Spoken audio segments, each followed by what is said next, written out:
1% of dudes rapping, they ain't nice as me. 98% ain't live the same type of life as me. The judge gave me life and then they sent me where the life is be. That level 4 with depth and vice, the type of stuff they like to see. Two choices, fight or flee. I refuse to die a chump. I never been a mark, but damn, it's scary when that riot jump. I seen dudes cry, get pumped, and some sexually brutalized. Knew a dude who lost his life and he was only doing 5 year-long racial fights when homie all you do is ride. Lonely days and nights up in a hole causing suicide. From the moment you arrive, you see the Mexican mafia, AB skinheads with big giant swastikas, pro-black philosophers, the BGF, the Kumi, and Muslims who will murk you from the nation to the Sunni. That MS was loony, quick to ride up on they rival. Even Christians went to church, hide knives up in a Bible. Political and tribal, the Crips and Damus, the Long Beach, the Hubs and the Dubs and the Grooves, the IE, the Bakersfield, the Dago Pyrus, the Hustlers quick to roll, the gangsters gon' move, whatever click you choose. Say what's cracking, YouTube? It's your boy 16 to life, and I'm back like I'm on a pro violation. Yard down! Now, for those of y'all that's new to my page, in 1994, I got arrested. I was eventually sentenced to 16 years plus life, and I served 24 years straight in the California prison system. Now, let's hop right up into this video, man. So today, I'm going to be talking about this extremely dangerous individual who goes by the name of Ricky Wasanar, and actually, he's from the Arizona prison system.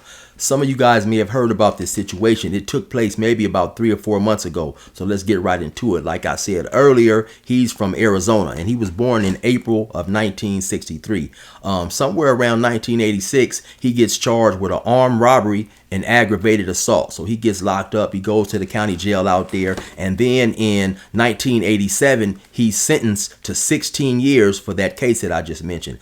After doing 10 years, he gets paroled and they put him basically on home parole where he has to wear the ankle monitor and all that type of stuff, right? So after just 35 days of being on the supervised home parole or whatever it was, he goes out, he commits another robbery, another aggravated assault. He gets locked up and they sentence him to 28 years. So after he gets sentenced to this 28 years, they send him to the prison out there and he goes to a complex known as the Lewis Complex. So now as he's at this Lewis Complex, eventually he's given a job in the kitchen and he's working in the kitchen. So on the day of January the 18th, 2004, him and another individual by the name of Stephen Coy, who was sentenced to life for a 1993 robbery, decides to put in motion this escape plan that they had been having. So both of these dudes are employees in the kitchen. And so now Ricky Wasanar, he walks up to the guard that's in the kitchen. Now in the kitchen you have a guard and you have a civilian working up in there. In the California prison systems, we call people like that free staff, you know, when they're working in another capacity outside of law enforcement, a guard, stuff like that. You know, she possibly was a cook or something up in there, right? So anyway, Ricky Wasanar, he approaches the guard with a knife and he tells the guard, hey, listen, man, this is an escape. I have nothing to lose, you know. So he pulls the knife on the guard and he makes the guard take off his clothes. Then they tie up the other lady in there with some electrical wire, the free staff lady. Then he takes an electric razor. He shaves his head, he shaves his beard and stuff like that. They also tie up the guard that he just jacked for his clothes. So then he offers, you know, anybody else in the kitchen that wants to go with him, but everybody else declines. And so he exits the kitchen and he walks across and he makes his way to the guard shack. When he gets to the guard shack, the tower, he holds his head down. I guess the guard who's in there expecting to be relieved lets him in there. So now as he's walking up the steps, he also took with him from the kitchen what was described as a 35-inch spatula. And sometimes they have big like spoons in those type of kitchens to stir those big old giant pots that they're cooking stuff in. So as he gets maybe a step or two from the guard that's expecting to be relieved, the guard realizes that he's not that guard or whatever. I guess maybe the same guard relieved him all the time or whatever. But at that point, it was much too late. So then Ricky Wasanar goes and he hits the dude extremely hard in the face with the spatula. So he discombobulates him. It was another woman, also another guard in the tower, also a lady by the name of Lois Fraley. So he runs up on her, knees her in the face, you know, boo-bops her or whatever, and he gets both of them under control. So now he ties them up, you know, he's got the and then he grabs the rifle that's up there in the guard tower. So he's got these two guards up in there tied up. Now, the other individual, Stephen Coy, the individual who was with him on this escape plot, who had life, he waited in the kitchen. I guess they may have had a certain amount of time. Hey, let me get up there and then you come on across or whatever, and I'll let you in. So at some point, Stephen Coy decides, okay, enough time has passed. I'm going to try to go up there and get in the kitchen. So he walks across the yard. Well, before he leaves the yard, he encounters a guard in the kitchen. I guess they get into it or whatever. The guard tries to stop him. He cuts the guard in the face. Then he comes across the yard. Other guards on the yard try to stop him, but then Ricky Wasanar, who has the rifle that he has got out of the tower, starts shooting. Those guards run and take cover. Steve Coy, he gets let in. So now you've got both of these dudes, these convicts trying to escape. They're up here in this tower with these two guards. By this time, all the other guards on the compound has been notified. So now they're pretty much stuck in this guard tower. So now, of course, you got a bunch of prison officials. You got a lot of members of the police SWAT team out there. They're trying to go through plea negotiations with these two convicts. So they'll release these two guards that they have caught up in this tower. So after 6 days, they release the male guard in order to get some food and things like that. After the male guard gets released, at some point, both of these dudes take turns on assaulting the female guard in a sexual manner as she is still in the tower with them. And I believe they eventually stayed in there a total of 15 days, which was known as the longest prison standoff in U.S. history. While the police, the SWAT team, the FBI, whoever was there, was trying to negotiate with Ricky Wasanar and Stephen Coy, one of the things that they was asking for was a helicopter. They wanted food. They also wanted to be moved to another state to do their time. And one of the things that Ricky Wasanar was demanding is that he no longer wanted to be double celled or be in a cell with somebody else. He wanted to be single celled. He wanted to have no cellie and be the only person in his cell for the duration of his time. So eventually Ricky Wasanar and Stephen Coy ended up surrendering and freeing the remaining female guard that they was holding captivity in the guard tower. So eventually around May in 2005, Stephen Coy, he pleads guilty and they give him 7 more life sentences. Now Ricky Wasanar, on the other hand, he refuses to plead guilty. He wants to go to trial, and in his mind, he believes that if he can get the right jury, he can be found not guilty on those charges. He believes in his mind that he's going to expose the Arizona prison system for not having any rehabilitative efforts towards convicts in that system, and just being really more damaging than helpful to the prisoners that's locked in that prison system. So he goes to trial, and also he decides to represent himself. Well, of course, you know, he's found guilty as well, and they found him guilty on assault, kidnapping, battery, some sexual charges, just a whole bunch of different things. And they give him 16 consecutive life without parole sentences plus 37 years. Now, after Stephen Coy and Ricky Wasanar was both given their time, they at least was granted their request to go out of state and do their time somewhere closer to family. And so for a while that happened. They were serving time at different institutions in different states. But then somewhere around May in 2018, Ricky Wasanar was shipped back to the Arizona Prison Department. I believe Stephen Coy had already been shipped back. Now, at the very end of December 2024, Ricky Wasanar's custody level was lowered from maximum to what they call close custody, basically meaning that he was no longer on walk alone status, on single cell status. He was no longer forced to be all by himself. He was now moved into another system where he was allowed to mingle and be double celled with other individuals. Now, apparently, wherever they housed him at had a lot of individuals who had bad charges, a lot of dudes who were basically child predators who had preyed on women, so on and so forth. Now, I guess this is something that angered him because he saw these individuals as people who were beneath him. But let's keep in mind, while he also was on that prison standoff, him and the other dude, Stephen Coy, they assaulted and took advantage of the female guard. So he was trash as well. But I guess he saw no qualms in what he was doing. But he definitely did not like being around these child predators that he was housed around.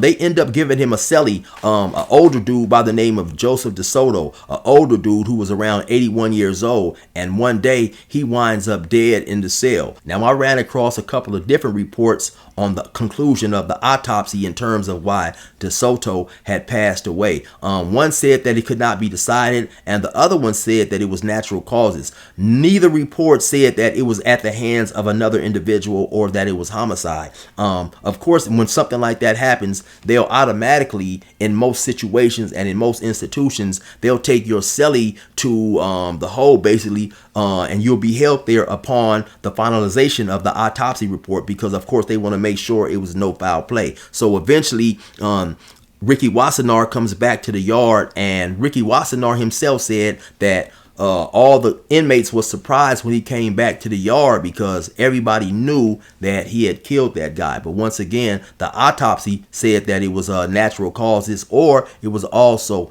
inconclusive. So around April 4th, 2025, Ricky Wasanar, by his own admission, killed 3 other inmates that was housed with him in that facility that they had sent him back to. Now, according to him, when they left going to breakfast in the morning, because this is when this occurred around 7:15 in the morning, when they leave the building, they go into what he called a chute, and they're locked in that chute. And once they're locked in that chute, he said he had several targets that he wanted to kill. All these targets being child predators. So I guess he runs over to one dude and he has a knife, and he stabs that dude and he kills him. Then he spots another individual that was, I guess, a high priority on his target list. He runs over to him and he stabs him. Now, eventually, while all this chaos is going on, at some point, one of the officers recognized what's going on. They hit the alarm, and some type of way, Ricky Wasanar was able to exit that chute and go into the cell of another individual who was kind of older, and also strangle him as well, making that his 3rd victim of that day. So of course it's quite clear and extremely obvious that that dude was not playing. So later on, as he's locked up in the hole or wherever they have him housed after he has committed those crimes, he was able to call in and speak to a reporter, and he talks about why he did what he did. So I'll play you guys a portion of that recording now. This is a free call from an incarcerated individual at the Arizona State Prison Complex. I'm in SMU 2. They were child. The Alvarez had kidnapped. First, he come to this country illegally, and then he kidnapped and murdered a 15-year-old little girl. So, I did society a favor by killing that maggot. And the other 2, Carnage and Lashley, were both sexual child predators that molested several victims. The way the prison is situated, when they let out for breakfast or meal times, they lock us in what they call a chute. It's a cage outside the chow hall. And once we're locked in, there's nowhere to run to. We're all in there. Once I seen one of my main targets, I jumped the gun and I started. If I would have waited until that chute was locked, until that cage was locked and we were all in there locked in, I would have killed at least 7. But my goal was at least 7. But I was hoping for a baker's dozen. I had several targets, all child. I can't have a cellie. I'm prepared for that. I've been in my own cell for the last 21 years. DeSisto was found dead in the cell. Wasanar claims he killed him as a practice for more and described in detail how he did it. And I put suntan lotion on his neck and I dripped sweat onto his face as I was killing him, as I was the final strangulation. And nothing happened. They put me back in the cell. DeSisto was 81. The Pima County medical examiner ruled the cause of death was due to natural causes and underlying conditions, not a killing. When I got back out of the yard, the inmates couldn't believe it because they all know that I killed that dude. It's going to reoccur. It's going to recur when they put somebody else in my cell. So I warned them at least a month. I asked God, what's plan B? And that's when plan B came to me. I'm to kill these child. And the reason why is, one, I give closure to their victims' grave. All of their victims now have closure. The monster that molested them is no longer alive to reoffend. This potential child out there in that world will see that I'm in here slaughtering those maggots, and hopefully I can prevent somewhere from offending. But other people would also say you can't just kill people. I can. Why can't I? Well, that's against the law too. Why can't I? No, it's not.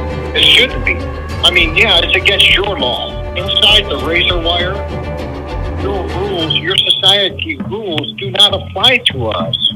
So yeah, you guys heard that, man. It seemed like he was serious and pretty determined about what he had to do. And also it seemed like he was pretty content with what he had to do, right? But once again, like I stated earlier, it seemed mighty funny to me how he was willing to dismiss the assault that he had perpetrated on the guard that he had captive in that tower, right? Because in most prisons across the United States, for a crime like that, you definitely would be deemed to have bad charges, and you definitely would be facing some of the same treatment that he gave those other dudes who was child predators or whatever. And on another note, in doing some research on this story, I discovered that actually the Arizona prison system is an extremely dangerous prison system. And in terms of murders, it might even be more dangerous than the California prison system. I know somewhere around within the last 3 years, California has had 81 murders. But in 2023, Arizona had 43 murders alone. So just to do some simple math, if we're going to go with that average of 43 murders a year, in 3 years, that's 129 murders. But I also felt that a big motivation in him doing that was to get his single man cell status reinstated, because he has realized that when that legal relief didn't come, he's never getting out. He's never going home. So he's somewhere in his 60s right now. So what difference does it make if he, takes the lives of 3, 4, 5, 6 more individuals? His situation is going to be the same. Anyway, man, you already know what time it is. It's your boy 16 to life. Resume normal program.